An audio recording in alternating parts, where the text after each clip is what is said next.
बहुत बहुत स्वागत है आचार्य जी आपका। नमस्कार। नमस्कार दोस्तों। आचार्य जी, आज इस कार्यक्रम के माध्यम से हम बहुत ही महत्वपूर्ण विषय लेकर आए हैं जो भी चल रहा है।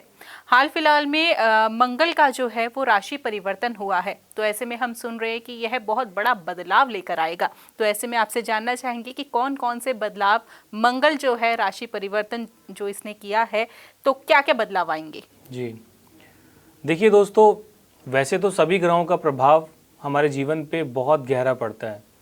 इंडिविजुअल किसी व्यक्ति के पूरे शरीर पे, स्वास्थ्य पे ले लो, या अर्थव्यवस्था के ऊपर लो, या इस धरती के ऊपर जितने भी जीव जंतु रहते हैं सब पे पड़ता है। मैं बात कर रहा हूँ क्योंकि टॉपिक हमारा मंगल का है। मंगल के गोचर को हम समझते हैं। मंगल वर्ष 2024 अक्टूबर में कर्क राशि में आया था। अब आप इस चीज़ को समझें दोस्तों। तब से लेके मंगल वक्र अवस्था में सिंह में गए, सिंह राशि से वापस होके फिर मिथुन में गए, मिथुन से वापस कर्क में आए, और अब मंगल जो है इसी जून में 7 जून को मंगल जो है अपना राशि परिवर्तन करने वाले हैं। एक ही राशि के अंदर मंगल इतने समय से विराजमान है, लगभग थोड़ा आगे पीछे गए, एक राशि परिवर्तन किया, लेकिन वक्र हुए, मार्गी हुए, फिर वक्र हुए, फिर मार्गी हुए। तो ये समय जो है बहुत ज़्यादा मंगल का एक्सटेंड हो गया।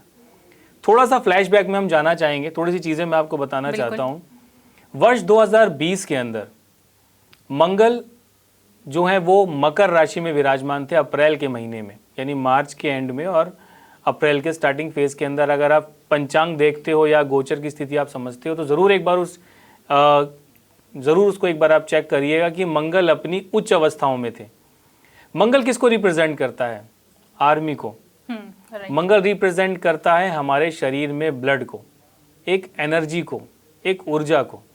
यानी मंगल का तो विशेष रोल हमारे जीवन में है। स्किन के इश्यूज भी मंगल से देखे जाते हैं। हमारे जो पुलिस प्रशासन है इसको भी मंगल से देखा जाता है। प्रॉपर्टी को भी मंगल से देखा जाता है, ज़मीन जायदाद भी मंगल से देखी जाती है। यानी मंगल जो है वो बहुत गहरा रोल हमारी लाइफ में अदा करते हैं। अब मंगल जो है वर्ष 2020 के अंदर मंगल जो है वो उच्च के हुए। थोड़ा सा टॉपिक को एक बार समझाने के लिए मैं चाह रहा हूँ कि 2020 के अंदर आपने देखा होगा कि जो पुलिस प्रशासन है वो बहुत ज़्यादा एक्टिव थी, क्योंकि उस दौरान कोरोना काल चल रहा था। पुलिस बहुत ज़्यादा एक्टिव थी, बहुत ज़्यादा, यानी पुलिस का बहुत ज़्यादा प्रभाव था। अब आप कुछ समय से आप नोट कर रहे हो कि अभी भी जो है प्रशासन का बहुत ज़्यादा गहरा असर पड़ चुका है। बिल्कुल। और मंगल इस समय कर्क राशि में है और मंगल की दृष्टि कहाँ जा रही है? मकर राशि पे उच्च की। ज्योतिष बहुत गहरा है दोस्तों, इसको बारीकी से अगर आप समझोगे तो आप कड़ियों को जोड़ पाओगे। तो यहाँ पर जो ये मंगल की पोजीशन है ये क्या कर रही है? आप अभी देख रहे हो कि आप हर जगह कहीं ना कहीं प्रशासन जो है बहुत ज़्यादा एक्टिव है, एक्शन ले रहे हैं। गलत तरीके से या सही तरीके से ये प्रशासन इस चीज़ को बहुत अधिक अच्छे तरीके से जानता है कि क्या करना है क्या नहीं करना। मैं केवल एक ज्योतिषीय गणना आपको समझाना चाह रहा हूँ कि वो जो भाव है वो एक्टिव हो गया। पाकिस्तान के साथ में जो युद्ध हुआ, जो चीज़ें चली, वो भी मंगल जो है वो अपनी कर्क राशि के अंदर विराजमान थे। तो आप इस चीज़ को रिलेट कर पा रहे होंगे आप कहीं ना कहीं। तो ये जो प्रभाव है, हालांकि मंगल अब कर्क राशि अपनी नीच राशि को छोड़कर ये सिंह राशि के अंदर विराजमान हो रहे हैं, जहाँ पे केतु विराजमान है और राहु ठीक उसके 180 डिग्री आगे विराजमान है। यानी राहु की दृष्टि सीधा मंगल पे पड़ेगी तो क्या होगा? मंगल का बल अभी भी इतना ही स्ट्रांग रहेगा। यानी कि पुलिस प्रशासन का या जो ये गतिविधियां चल रही हैं अभी ये कंटिन्यू चलेगा। अभी ये चीज़ें अभी कंटिन्यू चलेंगी। यानी पुलिस का और ये जो सरकार का जो प्रभाव है ये अभी बढ़ेगा। ये चीज़ें चलेंगी ऐसी। और धीरे धीरे जैसे ही मंगल अपनी सिंह राशि से गोचर करके अपने कन्या राशि की तरफ जाएंगे, ये नॉर्मल चीज़ें होने लग जाएंगी। यानी जो ट्रैक है मंगल का, यानी कि जो बहुत ज़्यादा सरकार जो एक्टिव है, चीज़ें जो चल रही हैं, तोड़ फोड़ की चीज़ें चल रही हैं, ये धीरे धीरे कम होनी शुरू हो जाएंगी। इसके सॉल्यूशन मिलने लोगों को शुरू हो जाएंगे और कहीं राहत की चीज़ें आपको इसी जून के मिड के बाद से बहुत आराम मिलने लग जाएगा। अब बात करते हैं मंगल सिंह राशि के अंदर है।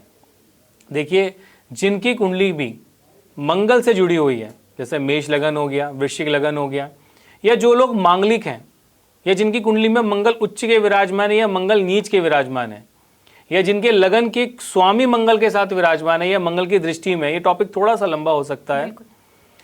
तो इसका असर उन लोगों पे बहुत पड़ता है कि जिनकी कुंडली के अंदर ये मंगल की पोजीशन बहुत ज़्यादा एक्टिव होती है। तो अब क्या होगा? मंगल केतु के साथ विराजमान हो रहे हैं।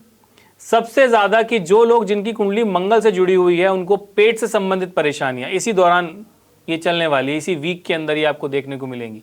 पेट का बहुत अधिक खराब होना, स्टमक से रिलेटेड इश्यूज का आना, किसी को अगर स्टोन्स की दिक्कत है तो स्टोन का वापस से बन जाना, पेट के अंदर स्टोन निकलना, ये चीजें कहीं ना कहीं डिस्टर्ब करेंगी। खून से संबंधित, बीपी से संबंधित परेशानियां, अब मैं ऐसा इसलिए कहना चाह रहा हूं क्योंकि मंगल केतु के साथ ग्रहण लगा रहे हैं और उसको ठीक 180 डिग्री आगे राहु जो है वो मंगल को देख रहा है, तो ये मंगल के प्रभावों को नेगेटिविटी की तरफ लेकर जाएगा ज्यादा। यही चीज जो है ये आप देखते हो कि तोड़ा फोड़ी के जो मैटर अभी चल रहे हैं बहुत ज्यादा, अभी सरकार को लेके चीजें जो है वो बहुत ज्यादा इतनी बैलेंस नहीं चल रही, जनता को लेके चीजें इतनी बैलेंस नहीं है, लोगों के साथ में जो चीजें चल रही हैं ये सब कहीं ना कहीं यहाँ से रिलेट कर रही हैं। तो अभी हाल फिलहाल में जून के महीने में, खासकर जून का जो महीना है ये बहुत ज़्यादा एक्टिव रहने वाला है, लेकिन जून के मिड के बाद से धीरे धीरे रिलीफ मिलना शुरू हो जाएगा। तो कुल मिला के इस ग्रहण का जो ये दोष बन रहा है ये इतना ज़्यादा फेवरेबल नहीं है। हालांकि नीच राशि से निकलेंगे, लेकिन नीच राशि से निकल के फिर केतु के साथ जो है वो ग्रहण लग रहा है, तो ये एक ऑप्शन बिल्कुल भी अच्छा नहीं है। ये कहीं ना कहीं परेशानियों को दर्शाता है, क्योंकि मंगल जो है वो कहीं ना कहीं हमारे जीवन के अंदर जैसे झगड़ों को दर्शाता है, ये चीज़ें रिलेट करती हैं। तो इसीलिए बेहतर यही है कि आप इस चीज़ को, अपनी कुंडली को आप समझें, और अगर आपकी कुंडली मंगल से संबंधित है या मंगल की आपकी राशि है या आप मांगलिक हैं या मंगल की पोजीशन आपकी कुंडली में स्ट्रांग है, तो अपने खान पान का आप ध्यान रखें। आप ट्रैवल करते हैं तो बहुत सोच समझ के ट्रैवल करें और अपने आप को सुरक्षित रखने का प्रयास करें। बिल्कुल आचार्य जी, बहुत अच्छे से हमने समझा कि मंगल का राशि परिवर्तन क्या बदलाव लेकर आएगा और क्या हमें सावधानियां बरतने की आवश्यकता है। इतनी कीमती जानकारी के लिए आपका बहुत बहुत धन्यवाद। नमस्कार। नमस्कार।